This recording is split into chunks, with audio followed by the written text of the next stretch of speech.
The headless curtain twitcher. A terrified story that happened a few years ago. It just came to terms with it now. There stood a house upon a hill, creaking and reeking, it sent a chill right down my spine, it had to pass it at the time. One fine day as it passed by, the curtain twitched, I heard a cry, I spied a figure with no head.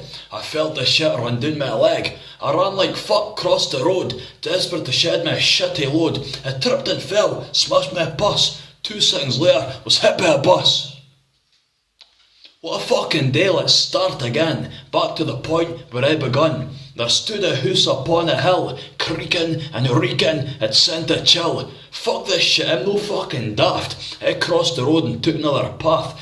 To my horror led back to the house. I stood rooted to the spot like demented goose.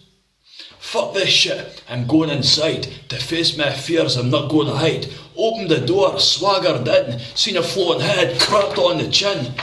It smashed off the wall, fell to the floor. He's out fucking cold, I could hear the cunt snore.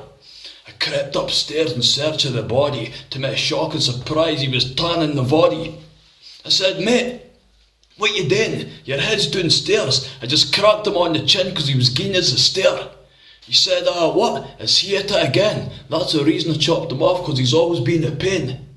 He's just sitting there like this is fucking normal behaviour, blethering some shite about me being his saviour.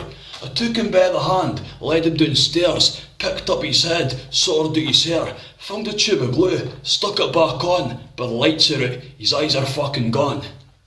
Now, I really need to think, I need a fucking plan, to bring him back to life, I'll do anything I can. Can't I just leave him sitting there dead? Then I remembered this old film I once seen in my bed. I took his 2 fingers, stuck him in a socket, he starts fizzing and sizzling like a fucking rocket. Just for extra measures I stuck bolts in his neck, he starts to take a fit, rolling on the deck. Now, this is bad, it's really fucking odd, but I'm just a modern day Frankenstein, I'm not trying to play God. Is it morally right? I didn't really give a fuck, I'm just helping the brother out who was doing on his luck.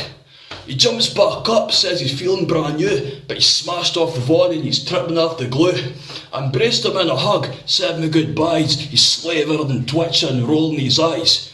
Just as I'm leaving, he shouts, "Here mate, do you actually think I was dead?" I says, "Nah mate, you were cool, you were just off your head."